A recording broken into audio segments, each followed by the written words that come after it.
So big game this weekend in the Pac-12. We got Oregon and we got Utah. We got Bo Nix leg offense in Oregon, and we got Bryson Barnes leg offense at Utah. Gordon, how do you see this game going?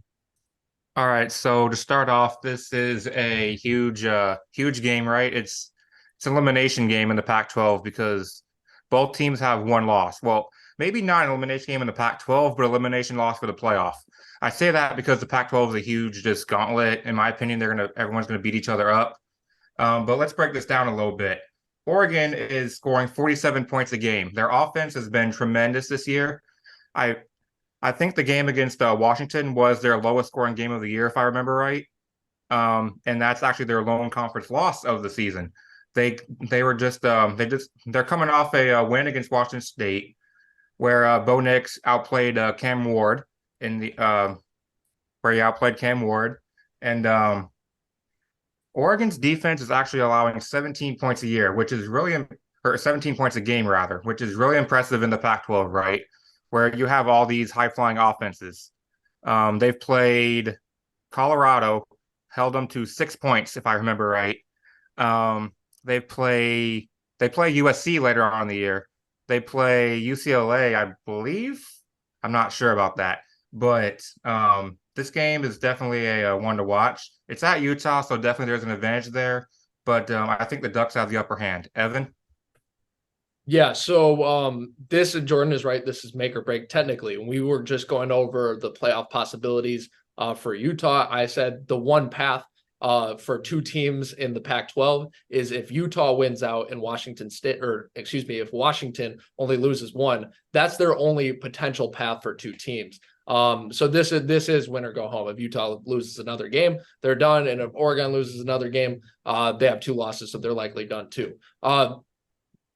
Oregon should win this game. I think when you look at the offense, especially you got Bo Nix, who has 19 touchdown passes just compared to one interception. He's got a favorite target in Troy Franklin, who's had a great year.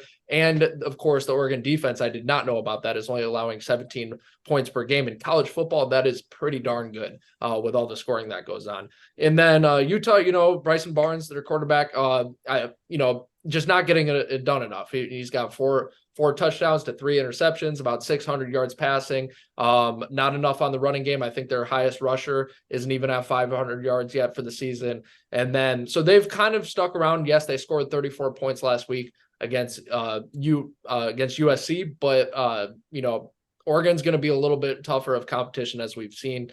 And I don't know, maybe the home crowd leads them on, but it's going to be the odds are against Utah in this one for sure.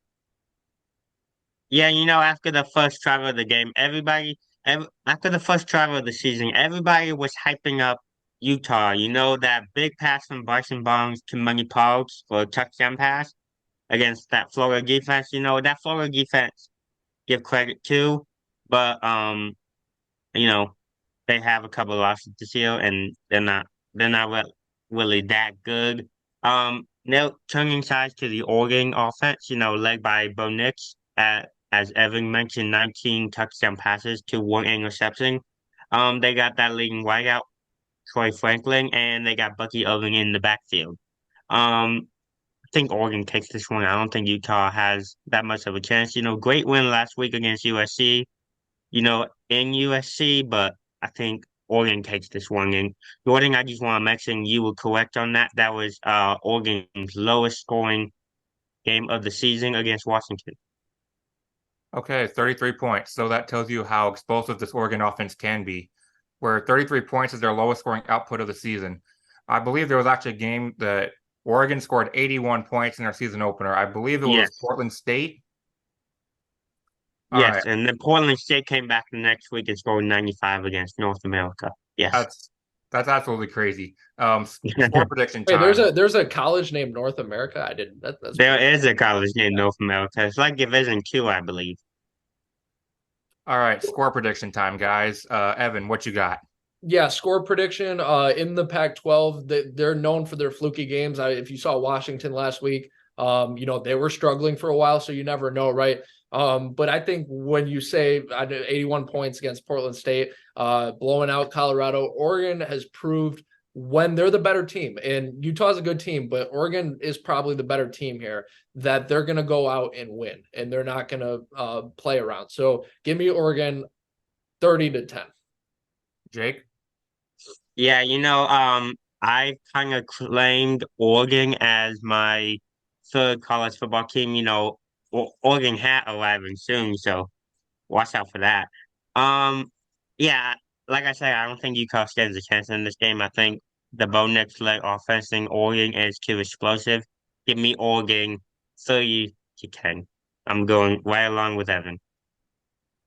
All right, so this game is at Utah, and that gives the Utes an advantage, but honestly, to me, it's the only advantage I can see. We know Bo Nix is definitely better than Bryson Barnes.